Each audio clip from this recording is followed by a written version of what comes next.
It was the explosion, smoke, fire, and the occasional sound of bullets exploding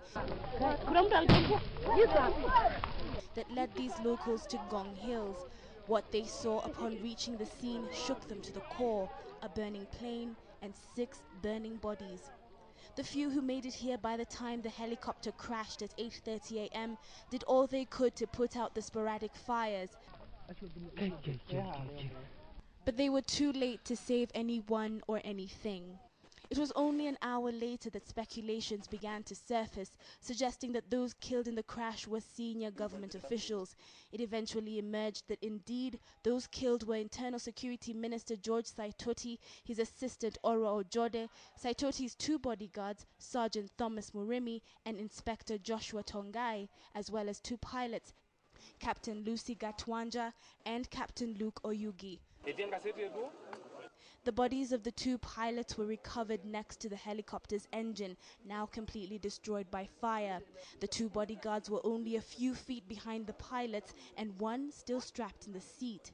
The assistant minister was thrown at least 10 feet from the scene, while Saitoti's body was thrown another 10 feet away from the crash scene. All bodies were severely burnt, that of the 2 pilots and bodyguards barely recognizable.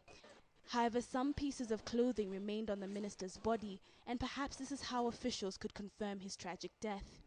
Even Saitoti's political rival, Ole Sakuda, who was at the scene, struggled to contain his emotions. Vice President Kalonzo Musyoka, who was one of the first government officials at the scene, was overwhelmed by the turn of events. Kusema kweli ni tukio ambalo haliwezi kuaminika, linavunja moyo sana. I have been informed that investigations are already underway. 6 bodies have been recovered, or they remain, and these bodies will be transported to the funeral home where the identification process will take place. Preliminary reports suggest the crash was caused by bad weather. Reports are now emerging that the pilot who was flying the helicopter, Lucy Gatwanja, apparently called the control tower at Wilson Airport from Ngong, asking for permission to return to Wilson. Unfortunately, moments after that call, flight control officials lost communication with the pilot. Other pilots who departed from Wilson Airport said they had to delay their journey to their destinations for close to up to 1 hour because of bad weather. The helicopter was meant to stop in Kericho en route to Oyugis in South Nyanza, where the 2 ministers were to attend a fundraiser. After the news of the minister's death began to spread across the country, those who could access Ngong Hills came in droves. Police had a hard time controlling the crowds that were even ready to risk their lives and climb trees just to get a peek and confirm the tragic news filtering in.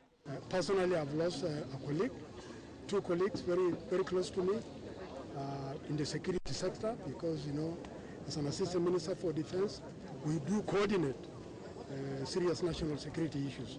So, and these are fine people in that sector, and I feel very, my heart is very heavy. So I just want to say pole kwa wananchi wa Kenya. The chopper was bought on January from France and was, according to the head of civil service, Francis Kimemia, new. Incidentally, this tragedy falls on the anniversary of Lona Loboso and Kip Kalia Kones, who also died in a tragedy such as this. The country has lost 6 people, 2 bodyguards, 2 pilots, and 2 cabinet ministers. Catherine Omwando, KTN, and Ngong Hills.